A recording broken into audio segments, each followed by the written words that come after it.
Warning: this work of fiction, intended for adults, contains strong language and graphic depictions of violence. Discretion advised. The Ballad of the Flower, Book 1, Druid. Written and performed by Neal Lensenmayer. Chapter 18. It was easy enough to get lost out here. There were little pockets of people, either going to or coming from lunches, that seemed to crop up around her as she ran through alleyways and streets. She used them for cover at first, but she couldn't see Adam anywhere behind her. Undoubtedly, he would find her eventually. She was trying to escape a ranger, but the stone streets wouldn't leave a very strong trail. She found her way back near the center of town. The tall wizard's tower was a beacon that was always in sight. She needed to find something out, to think, to be at peace for a moment. She would need to sleep, to try to dream, but she wanted to be in control this time. Moving alone was still a bit unsettling, and Tara realized that she hadn't been away from at least someone in the group for more than a few moments. She kept her eyes open, sure that Adam's pale skin would make him easy to spot. She headed towards the merchant's district. Mark Hollis had to be lying. He was her father. Who else could be? Would her mother just sleep with some random nobody to have a child? Was she really no one at all? Was that what the hag had meant by half-girl? Someone who was only half-loved, half-wanted? It seemed to make sense. Even her mother hadn't wanted her. She was only some coin, some deal to be made in the name of love. She scoffed at the idea of anyone loving the ugly half-elf she had just assaulted. Eventually, she found something close to what she was looking for. She couldn't ask strangers for directions unless she wanted Adam to have a clear path to where she was. She would need to be self-sufficient and quick. The sign looked like a little glass bottle filled with a pink liquid. A bell rang as she walked inside. "Afternoon, ma'am," came a deep voice. Tara looked up to see a pale and tattooed half-giant. She'd seen one at the harbor, but this one wore a light brown smock. He had to stoop a bit to stay behind the counter, and his large shoulders obscured a majority of the tinctures and ingredients on the shelves behind him. "How can I help you?" His voice seemed softer than his appearance. "I'm looking for a sleeping potion, if you've got one," Tara asked. The half-giant nodded. Sure. I've got a few kinds. Any allergies?" Tara shook her head. "Can you put in some essence of Gretton root, please?" Tara asked. The apothecary raised his eyebrows. "Gretton root is a bit hard to come by down here," he said. "I can try and substitute something else for it, though." Tara sighed. "Any other mild hallucinogenic will work." The man ducked under the door to the back room. "And I mean mild. I need to remember what I dream," she called back to him. He came back with a small bottle, swirling with a deep green color. "I used Farron extract. Will that work?" he said. Farron extract would make it very bitter to taste, but it would definitely make everything more vivid. "That should be fine," Tara said, reaching for her coin purse. "What do I owe you?" "Well, I'd like to know where you learned about Gretton root," the half-giant said. He sounded friendly, but any kind of suspicion made Tara nervous. "I'm Brimian. It grows all over there," she said, placing 2 gold pieces on the counter. "This enough?" "That's plenty," he said, wiping his hands on his smock before taking the money. "You know, I'm looking to hire some extra help, but these mages hardly ever pay attention to plants." Suspicion turned to understanding. Tara took a look at the half-giant again, noticing wrinkles and slight hesitations when he moved his large hands. "I'm already under contract," she said, looking at little burns on his fingertips. "But I could use a day to focus, I suppose." She looked at the rows of potions and ingredients, a few even she didn't recognize. "I would appreciate any help you can offer." The half-giant seemed to creak as he leaned over the table to shake her hand. "Krat," he said. "Tara." His hand nearly enveloped hers, but his grip was soft. "I can help with the arthritis," she said. Krat chuckled. "Be my guest." He lifted up a part of the counter and escorted Tara into the back room. It was incredibly well organized, Tara thought. Or at least, she would organize it the same way. Different bottles full of dried and fresh plants were on shelves all the way up to the ceiling. Each shelf had a series of similar effects. Here were painkillers, there were ingredients for swelling and inflammation, and so on. She knew of a particularly potent combination that had worked wonders for Bog, but she wasn't sure that everything she needed would be here. Crot watched her as she went through the shelves. She had to get the step stool to reach the top shelf, but she was rewarded with exactly the ingredient she had in mind.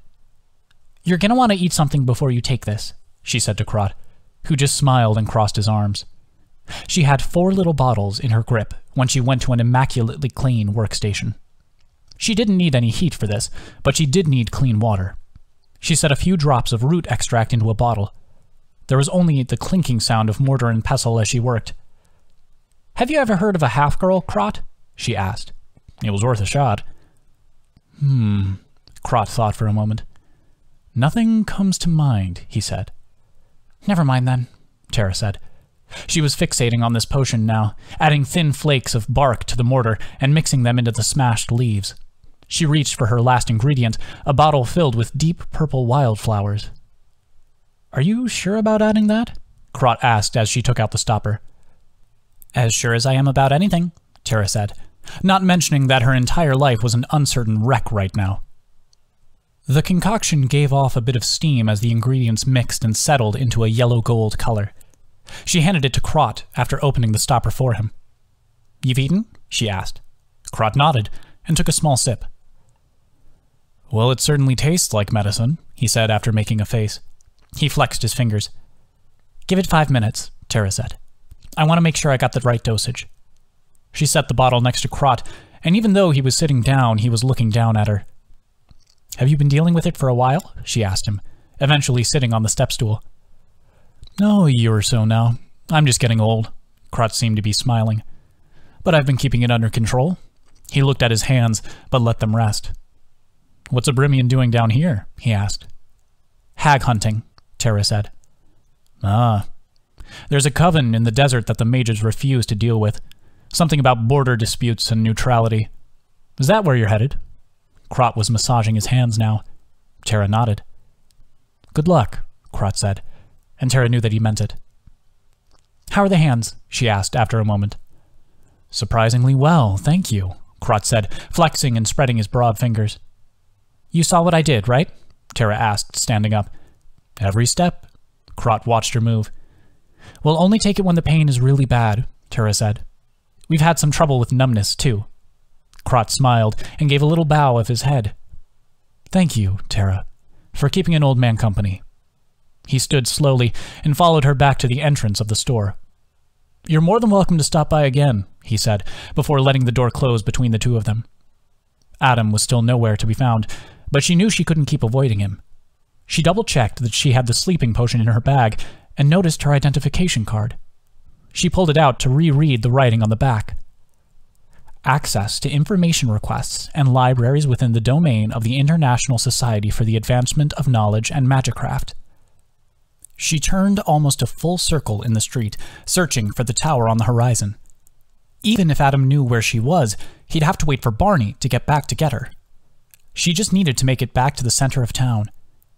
In the main lobby of the tower, a crystal-walled room that seemed to reflect light in all sorts of odd shapes and colors, there was a young wayfinder woman in graduate robes.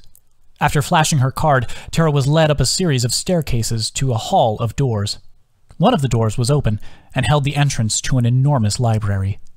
Shelves rose 20 feet above her, forming a cityscape of books and tables and walls of crystal.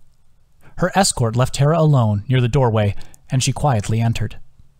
There were students at most of the tables, but Tara didn't want to be there anyway.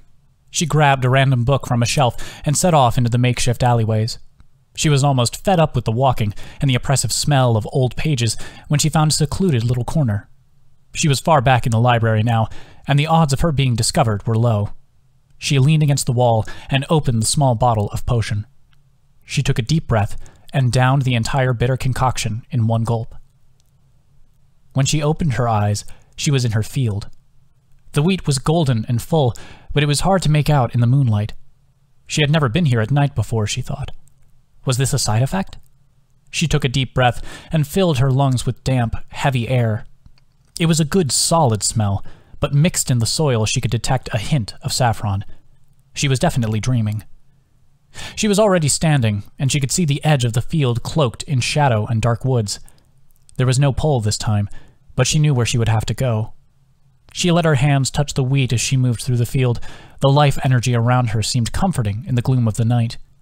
Even as she breathed out, she felt power rushing into her skin, through her pores and into her blood. The edge of the woods seemed a shadow, a strange, dark door to another place. She noticed that her fingertips were clinging tightly to the wheat field.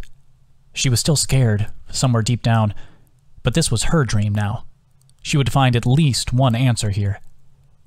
The woods were quiet, devoid of the insect sounds that Tara hadn't even noticed back in the wheat. She didn't want to summon any light, content to let the moon guide her over the thick roots and brambles.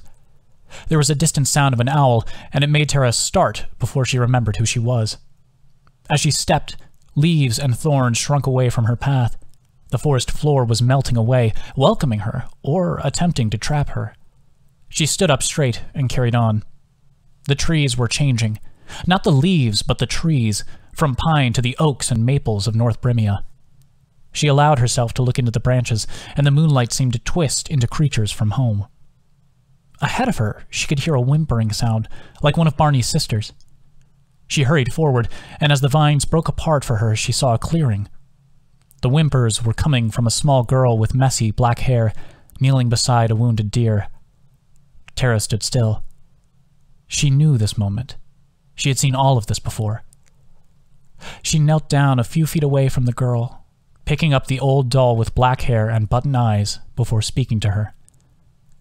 "Hello, Tara," Tara said. The little girl responded to her name, and when she turned, Tara saw her own brown eyes, only puffy from crying. "Can you help?" The younger Tara sniffled and wiped her nose with her arm. "I can't help him, and I can't find Bog, and he's too heavy to move." The little girl was desperate, looking straight into Tara's eyes. Tara moved to the deer and set down the doll and sat next to herself.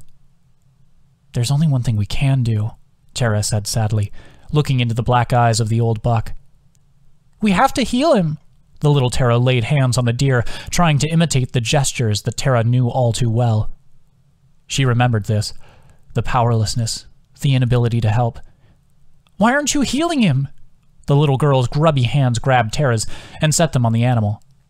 She felt him breathing, felt how weak he was, and knew he was done for. Even with what she knew now, it would be impossible. "I can't heal him," Tara said, and it was the truth. She couldn't do anything at all, even now. She couldn't heal this deer. She couldn't find her mother or father. She couldn't find any answers. Tara drew the dagger from her side and held it in the moonlight, letting her younger self stare at it. The little eyes were fixated, but there was a flash of realization. "No!" the little girl screamed into the night air. "No, I have to help him!" "Tara, our job is to minimize suffering," Tara said, as gently as she could manage. "I'm not killing him!" "Then he'll die afraid and in pain." Tara tried to fight the memories. The emotions were still very real in her, even now. "I know it's difficult. We have to save him." "We can't save everyone, Tara." Her voice was much colder when she said it, and the little girl backed away from her. "We can't save everyone," Tara repeated herself. "All we can do is our best." She turned the dagger over in her hand, offering the onyx pommel to the little girl. "And right now, the best we can do is end his suffering." Even though she hesitated, Tara could see that she had convinced her younger self. It took both tiny hands to hold the dagger, and Tara helped her find a spot that would kill the deer quickly. "On 3, Tara said, and the little girl nodded solemnly. Her tears had stopped, and her face was like a steel mask. 1. Tara felt the little hands adjust their grip. 2. The little girl took a deep breath, and the last tremors in her arms vanished. 3. The little girl was wrapped up in her arms as soon as it was over. Tara stroked the messy hair and held her tight. "You were very brave, Tara," she said to the little girl. "I know that was really hard to do." She patted her back and could feel tears on her shoulder. But the right thing usually is. She gave a few more pats, and after some time, the crying died down. "Hey, do you want to come look at the stars with me?" Tara offered. The little girl dabbed her eyes and nodded. Tara stood and handed the doll to the little girl, lifting her into her arms. The quiet forest was now brimming with animal sounds, bugs from home, chittering night scavengers, and the occasional cries of the little Tara. When they reached the field, Tara heard her little self breathe deep and look up, pushing hair from both of them out of the way. Tara sat down a ways away from the trees so that no branches were obscuring the view. She took a second to bat away the clouds in the sky, much to the amusement of the little girl, and laid down, the top of her head touching that of her younger self. They laid there a while, the night full of stars from her home sky, constellations of druids and monsters and dragons, each a light, a story, and a lesson. "Do you know the star song?" the little girl asked. Tara hadn't thought about it in years. It was a lullaby about the killing of the druids, but when she was younger, Bog had told her it was about the stars fading from the sky. Another lie. "I do," Tara said with exaggerated excitement. "Do you want to sing it with me?" The little girl laughed, and Tara felt her nod against her head. "Who do you want to be?" Tara asked. "My love," the little girl said. "My love" started the song, and Tara had learned that they were the one trying to fight, while the other, true love, had resigned themselves to a life of hiding and fear. "Okay, well, you start it then," Tara said. There was a big breath and a bit of a wiggle as the little girl straightened. true love, I will fight for you," she started, her little voice singing with passion. "One by one defying." The little girl waited for Tara's reply. My love," Tara sang. "This you mustn't do." Tara wondered if she had really listened to this when she was so young. "One by one we're dying." True love, the little girl sang. "Oh, where can we go? Two by two we're hiding." Tara thought of her ancestors, running in fear and cowering for their lives. She wondered if Carson would have helped them. My love, I'm sure I don't know. One by one we're dying." True love, the little girl carried on, ignorant of so much suffering. "Oh, what can we do? Three by three we're lying." When she was 15, Bog had told her about the graves that were dug to bury the old druids, dug deep to keep them from being pillaged. My love, I wish that I knew," Tara kept singing, watching the sun start to rise and the stars going out. "One by one we're dying." True love, could this be the end?" The little girl yawned as she sang. "Four by four we're crying." My love, Tara sang back. "We'll break or we'll bend. One by one we're dying." Tara had learned to live by that verse. She would not die here, in these woods, in this field, in this library. She would always find a way to go on. True love, the little girl was yawning more than singing now, and she had curled up around Tara's neck and shoulder. Forever are we. Their cheeks touched as she finished. 5 by 5 we're flying. Tara knew she was asleep, but it was always best to make sure. My love, forever can't be. She kissed the little girl's cheek. One by one, we're dying. End of chapter.